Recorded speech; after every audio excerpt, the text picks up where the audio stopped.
Thank you ভাইয়া। আপনি ভাড়া কত? 240 টাকা। আচ্ছা দিচ্ছি। এই যে ভাইয়া। আপু আমার কাছে তো ভাঙতে হবে না। আমার কাছেও তো ভাঙতি নেই, আর তাছাড়া আমার বোনও অপেক্ষা করছে অনেকক্ষণ ধরে। কিছু করি। আচ্ছা আপনি তো লাঞ্চ করেননি তাই না? জি না। আচ্ছা একটা কাজ করেন, আপনি আমার বাসায় চলেন, আমি ভাঙতি করেও দিচ্ছি আর আমার বাসায় লাঞ্চটা সেরে নেবেন। থ্যাংক ইউ আপু, আমি এখানে ওয়েট করছি, আপনি ভাঙতে নিয়ে আসুন। কি হয়েছে শিলা? ও গড, আমাকে বাঁচালে। 240 টাকা দাও তো তাড়াতাড়ি। দাঁড়াও দিচ্ছি।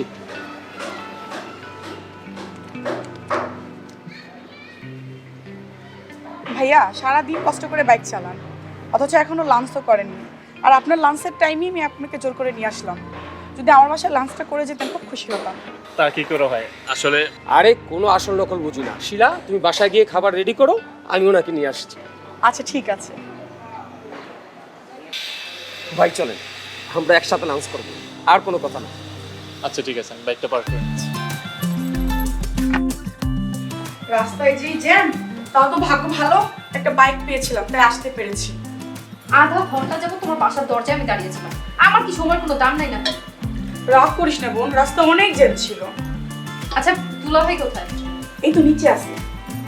আসো আসো আসো। শেষ পর্যন্ত নিয়ে আসতে পারলে হ্যাঁ নিয়ে অনেক আসো। ধন্যবাদ ভাই। প্লিজ বসেন। বসুন।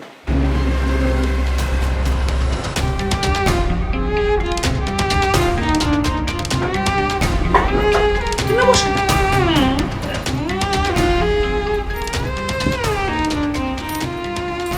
বস।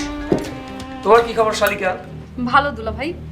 আপা, আমার না একটা জরুরি কাজের কথা মনে পড়ে গেছে, আমার একটু আসতে হবে।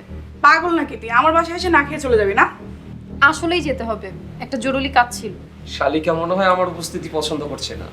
না দুলাভাই, এমন কিছুই না, আমার সত্যি একটা জরুরি কাজ আছে, এখনই যেতে হবে, নয়তো দেরি হয়ে যাবে। খাবার শেষ করো তারপরে যাবে।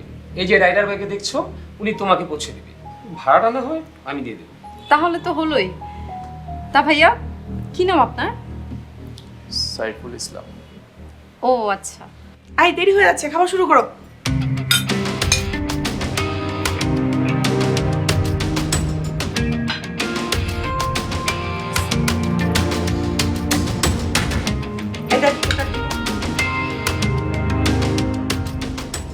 ইচ্ছে করছে কষে একটা চড় দেই। শেষমেশ এই শুরু করছো? আরে তুমি তো জানো আমার বাইক চালাতে ভালোই লাগে, তাছাড়া কোনো কাজই তো ছোট না, এটা জাস্ট দৃষ্টিভঙ্গির ব্যাপার। আহা, কি সুন্দর কথা, কোনো কাজই ছোট না। আমি আমার মাকে কি বলবো, তোমাদের হবু জামাই পয়সার জন্য বাইকে খ্যাপ মারে? তুমি কি পেরেছো আমাকে চেনো সেই পরিচয় আপুর কাছে দিতে? অতএব আমাকে জ্ঞান দিতে এসো না। আর তুমি চিন্তা করো না তো, একটা ভালো চাকরি ঠিকই জুটে যাবে। আর পরশুদিন একটা চাকরির ইন্টারভিউ আছে, মাল্টিন্যাশনাল কোম্পানি। বেতন কত জানো? তুমি শুনলে মাথা ঘুরে পড়ে যাবে। রাখো তোমার বেতন। 2 বছর যাবত এই কথা শুনতে শুনতে আমার কান পচে গেল। তাই বলে তুমি বাইক নিয়ে রাইড শেয়ার করবে? ছি, আত্মসম্মান বলে তোমার কিছু নেই। প্রয়োজন আত্মসম্মানের তোয়াক্কা করে না। আমি না আর পারছি না, বাসা থেকে বিয়ের চাপ দিচ্ছে, আমি আর কোনোভাবেই নিতে পারছি না। আরে বাবা, আমি তো চুরি ডাকাতি করছি না, পরিশ্রম করে অর্থ উপার্জন করছি। তাছাড়া একটা চাকরি যখন জুটে যাবে তখন বাইক চালানোটা ছেড়ে দেবো, তখন আমরা বিয়ে করে নেব। তোমার চাকরিই হবে না, বিয়ে তো অনেক দূরের কথা। তাছাড়া এই যে পথটা তুমি বেছে নিয়েছো, এটা করেই তোমাকে খেতে হবে। আমি তো তোমাকে চিনি, তাই না? Just good for nothing. আমার ভাগ্যটাই খারাপ, নয়তো তোমার সাথে আমি কেন প্রেম করব? যাই হোক, আমাকে একটা সিএনজি নিয়ে দিবা? বাইকে উঠে বসো, আমি নামিয়ে দিয়ে আসছি। লাগবে না, আমি নিজেই দেখে নিচ্ছি। এই রাইসা, এই রাইসা, আরে আমার কথাটা তো শুনো। রাইসা,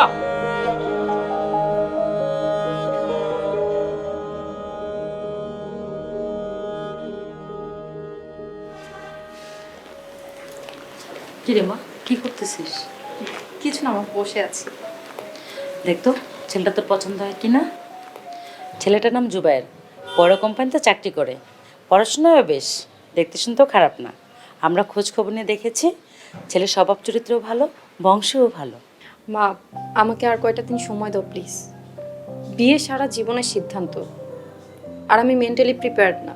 দেখ মা, মেয়েদের বয়স হলে বিয়ে দিতে হয়, সময় মতো বিয়ে না হলে পরে পস্তাতে হয়। তোর যদি কোনো পছন্দ থাকে আমাকে বলতে পারিস।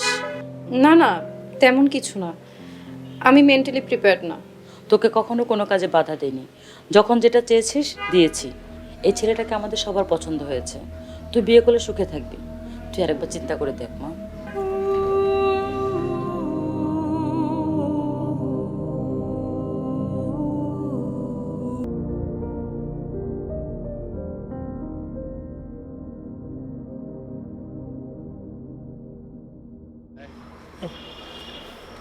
কেমন আছো রাইসা?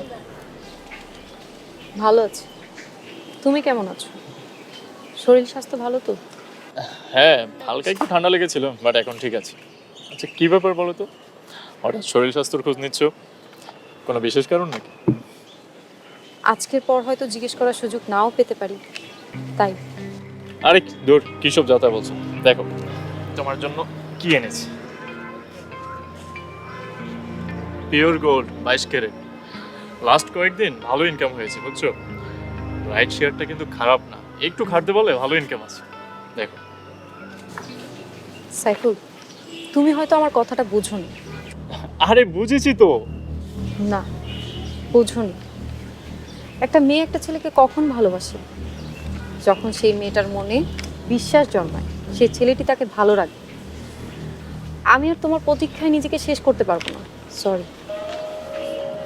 দেখো রাইসা, আমি তোমাকে কতটা ভালোবাসি আর কতটা পছন্দ করি সেটা মনে হয় আমি এখনো তোমাকে বুঝাইতে পারিনি। তুমি আমাকে আর কয়েকটা দিন সময় দাও, আমি সব ঠিক করে নেব। 10টা কারণের মধ্যে ভালো লাগা শুধু একটাই কারণ, বাকি 9টাতেই তুমি ফেল। আমাকে তুমি ক্ষমা করে দিও। রাইসা, তুমি এসব কি বলছো? আমরা দুজন দুজনকে ভালোবাসি। 2-3 দিন পর আমার বিয়ে। ছেলে মাল্টি ন্যাশনাল কোম্পানিতে রিজনাল ম্যানেজার, ভালো মাইনেও পায়, দেখতেও সুন্দর। আই এম সরি, এটাই হয়তো আমাদের শেষ দেখা। রাইসা, আমাদের ভালোবাসাটা কি এতটাই ঠুনকো? সামান্য অর্থবিত্তের কাছে আমাদের ভালোবাসাটা এইভাবে হেরে যাবে? পা থেকে মাথা পর্যন্ত পুরোটাই তুমি ব্যর্থতায় ডুবে আছো। সত্যি যদি আমাকে ভালোবেসে থাকো, নিজের সাথে আমাকেও ডুবানোর চেষ্টা করো না। আসি, ভালো থেকো। তোমায় নিয়েছিল মনে আশা, দুজন মিলে বাঁধবো হাইরে সুখে।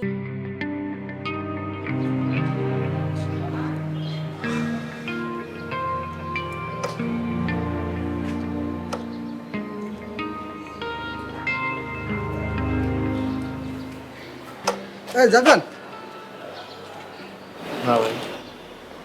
যাইবেন না কেন? না গেলে রাস্তায় বসে আছেন কেন? বাসায় যান। আরে ভাই, আপনি অন্য একটা বাইক দেখে চলে যান না। ওই মিয়া, আমি কোন বাইক দিয়ে যাবো, কেমনে যাবো, এটা কি আপনার কাছে জিজ্ঞাসা করতে হইব? আমি কি করবো না করবো এটা আমার ব্যাপার। এই রাস্তার মধ্যে দেবদাসের মতো পয়সা থাকলে পেট চলবো? চলেন, বাড়া দে মনে। ভাই, টাকার গরম দেখাচ্ছেন? আপনারা টাকার জন্য সব করতে পারেন ভাই, আমি পারি। আপনার তো দিমা অনেক গাত্তারা। টাকা হইলে বাঘের ছগো মিলে, টাকা বাড়ানো হলে ভাবলে লাভ নাই। চলেন, 20 টাকা বাড়া দে মনে।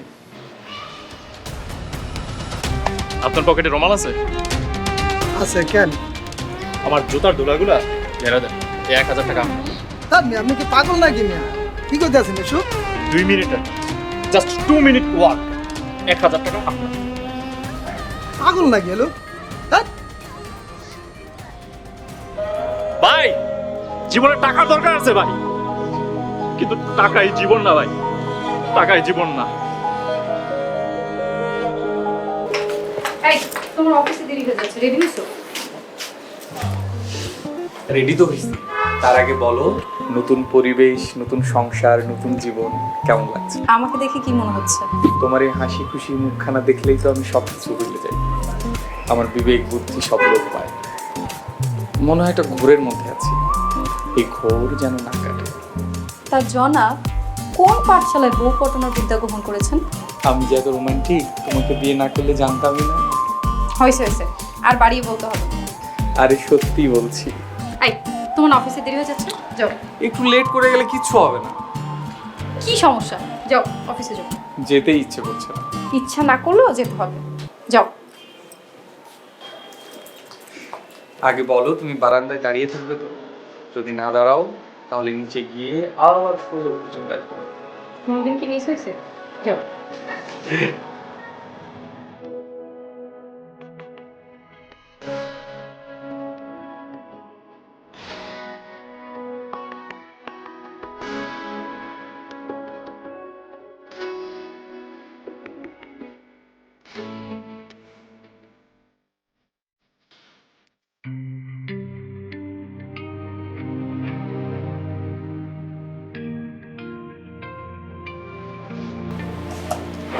Sir Munna, anything wrong?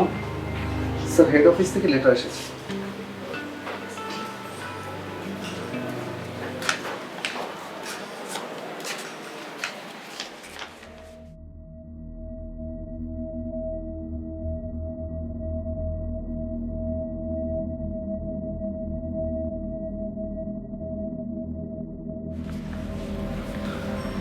ও মাই গড, জিএম স্যার আসছেন অফিস ভিজিটে। মুন্না, এবার মনে হয় আমরা ধরা পড়েই যাব, আর কিছু লুকিয়ে রাখা সম্ভব না। স্যার এখন কি করব? জিএম স্যারকে কি জবাব দেব? জানি না, প্রায় 45 লাখ টাকার গরমিল, কিভাবে ম্যানেজ করব বুঝতে পারছি না। স্যার আমাদের চাকরিটা থাকবে তো? চাকরির থেকে এখন বড় ইস্যু জেল এড়ানো। তুমি এখন যাও, আমাকে একটু ভাবতে দাও। জি স্যার, আসসালামু আলাইকুম।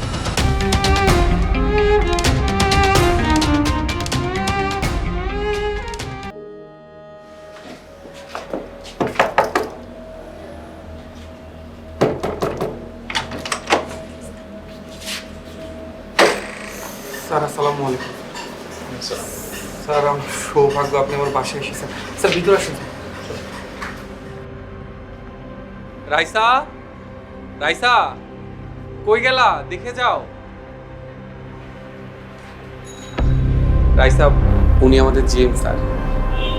স্যার আমার wife Raisa.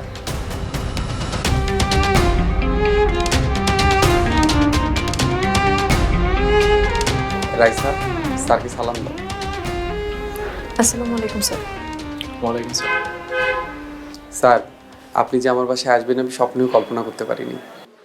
Mister Zubair, sorry to say আপনার বাসা সার্চ করা হবে।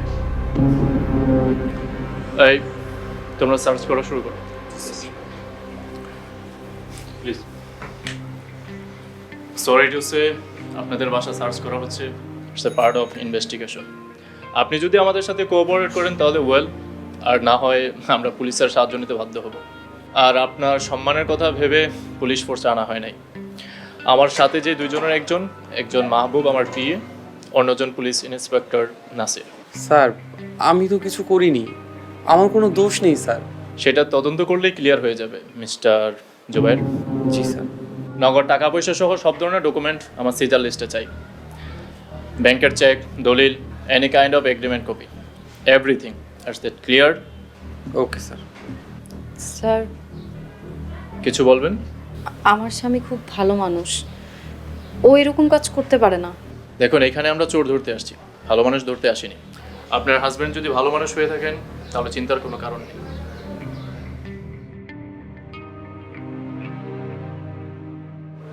মিস্টার জুবায়ের, 30টি ভুয়া বিল ভাউচারে আপনার স্বাক্ষর আছে, আপনি কিছু বলতে চান? স্যার আমি সরল মনে স্বাক্ষর করেছি, সব দিক যথাযথ নজর দিতে পারিনি। আশা করি আমার ব্যাপারে কোনো সিদ্ধান্ত গ্রহণের আগে আমার 8 বছরের সার্ভিস রেকর্ড পর্যালোচনা করবেন। আমি কোনো অন্যায় করিনি স্যার, আমি নির্দোষ। দেখুন, আইন লজিক মেনে চলে, আবেগ নয়। তবে মিস্টার জুবায়ের, আমি আপনাকে একটা ফেভার করতে পারি। স্যার আপনার দয়া। আপনাকে ডিসচার্জের অর্ডার আছে, আমি আপনাকে 1 মাসের সাসপেন্ড দিলাম। এর মধ্যে আপনি টাকাটা ম্যানেজ করে অফিসের ফান্ডে জমা দিয়ে দিন, বাকিটা আমি ম্যানেজ করে নেব।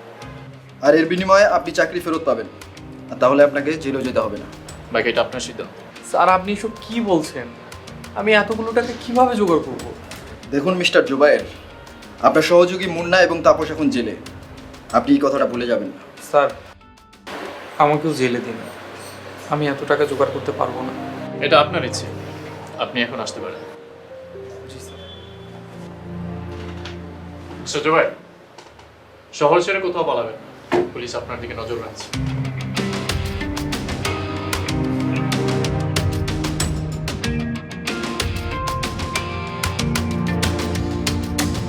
স্যার আপনার কাছে এক ভদ্রমহিলা এসেছেন।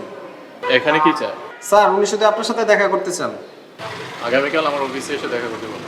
স্যার না স্যার বান্দা, আপনি একটু কথা বলবেন প্লিজ। আচ্ছা ঠিক আছে, দাও। সাইফুল, আমি রাইসা।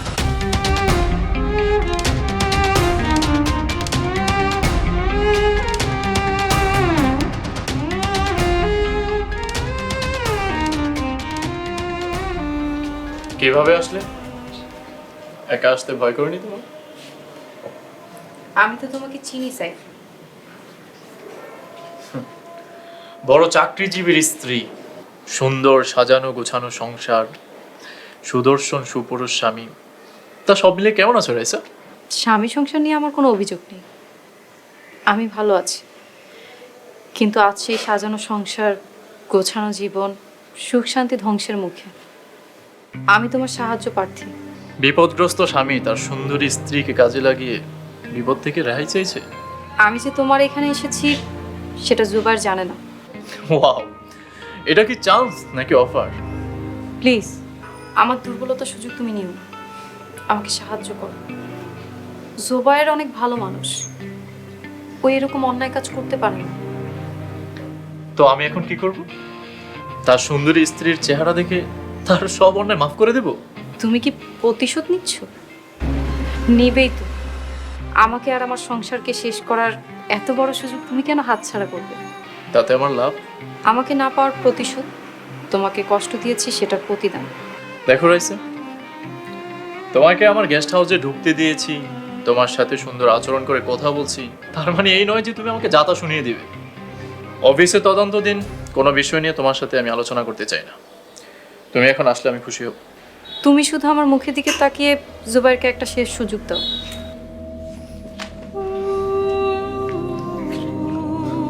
তুমি এখন আসতে পারো।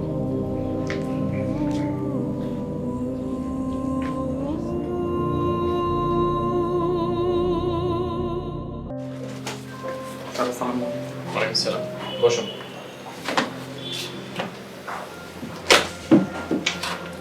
কেমন আছেন মিস্টার জুবাইর? এখন পর্যন্ত ভালো আছি স্যার। সো আমরা আপনার অ্যান্সার পেয়ে গেছি। আমরা আপনার অ্যান্সারে সন্তুষ্ট নই। আপনি একজন রিজিওনাল হেড হিসেবে চরম ব্যর্থতার পরিচয় দিয়েছেন, যেটা শাস্তিযোগ্য অপরাধ। স্যার আমি মানছি অনিয়ম দুর্নীতি হয়েছে, কিন্তু আমি এগুলোর সাথে জড়িত নই। তার মানে আপনি স্বীকার করছেন যে আপনি ব্যর্থ? জি sir.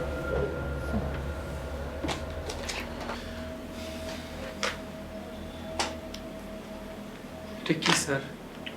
Mister Zubair, sorry to say, office আপনাকে শাস্তি দিয়েছে। আপনার শাস্তির বিস্তারিত এখানে লেখা আছে। আপনার যদি এই বিষয়ে কোনো কিছু জানার থাকে তাহলে ঊর্ধ্বতন কর্মকর্তাদের সাথে আলোচনা করতে পারেন। আপনার ভাগ্য ভালো যে আপনাকে জেলে দেওয়া হয়নি। আপনি এখন আসুন। জি স্যার। আর হ্যাঁ, আপনার জানা দরকার যে আমরা ৪৫ লক্ষ টাকার মধ্যে ৩৫ লক্ষ টাকাই উদ্ধার করতে সক্ষম হয়েছি। আপনার যদি আর কিছু বলার না থাকে তাহলে আপনি প্লিজ আসুন। আসি স্যার। সালাম আলাইকুম। ওয়ালাইকুম আসসালাম।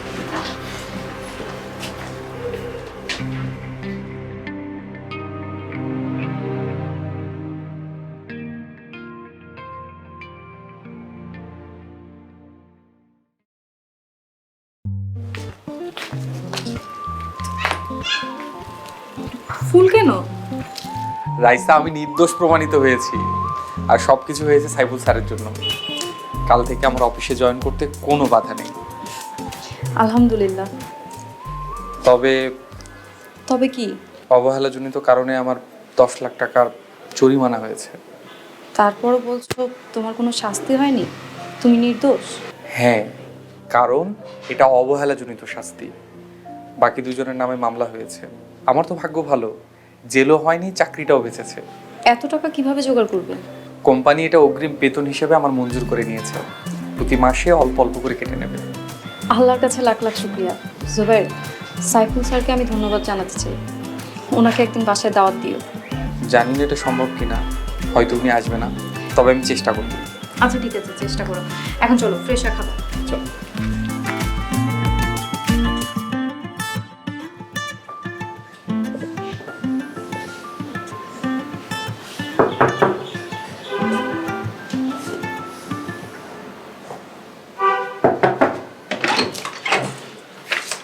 স্যার আসসালামু আলাইকুম। ওয়ালাইকুম আসসালাম। স্যার আপনি আমার বাসায় আসবেন আমি কল্পনা করতে পারিনি। Thank you so much sir. Sir ভিতরে চলুন। শিওর। আসুন স্যার, বসুন। ওয়ালাইকুম আসসালাম।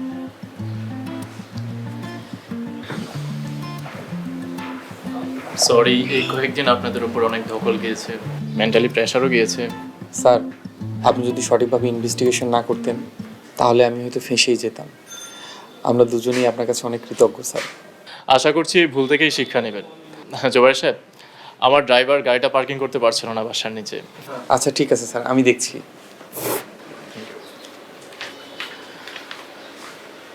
তুমি এসেছো, আমি অনেক খুশি হয়েছি।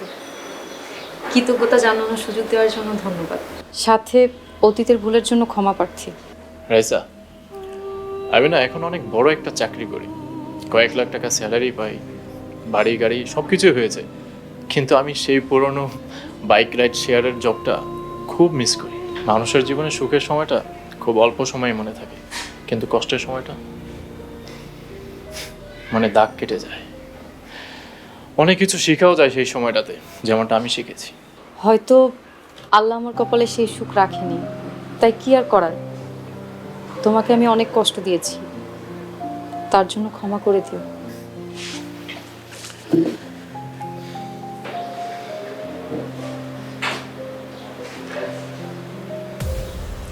এটা শেডিংটা না, পিওর গোল্ড, 22 ক্যারেট।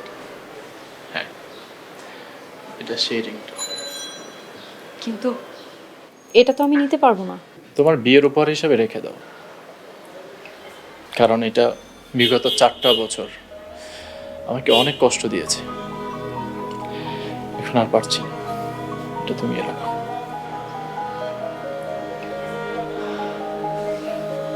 তুমি কি সেই কষ্ট আমাকে ফিরিয়ে দিতে চাচ্ছ? এই 22 ক্যারেট গোল্ডের মতো আমার ভালোবাসাটাও না একদম খাঁটি ছিল। স্যার পার্কিং হয়ে গেছে। থ্যাঙ্কস জোয়ার সাহেব। আমি তাহলে আসি। কি বলছেন স্যার, এখনই যাবেন? রাইস অনেক কষ্ট করে আপনার জন্য রান্না করছে, খেয়ে দিয়ে তারপর যায়। আসলে সরি, হ্যাঁ আমার না একটা ইমার্জেন্সি কাজ পড়ে গেছে। অন্য কোনো দিন যদি আসি তাহলে অবশ্যই খাবো। আজ তাহলে আসি। আচ্ছা ঠিক আছে স্যার, আমি আপনাকে এগিয়ে দিয়ে আসি।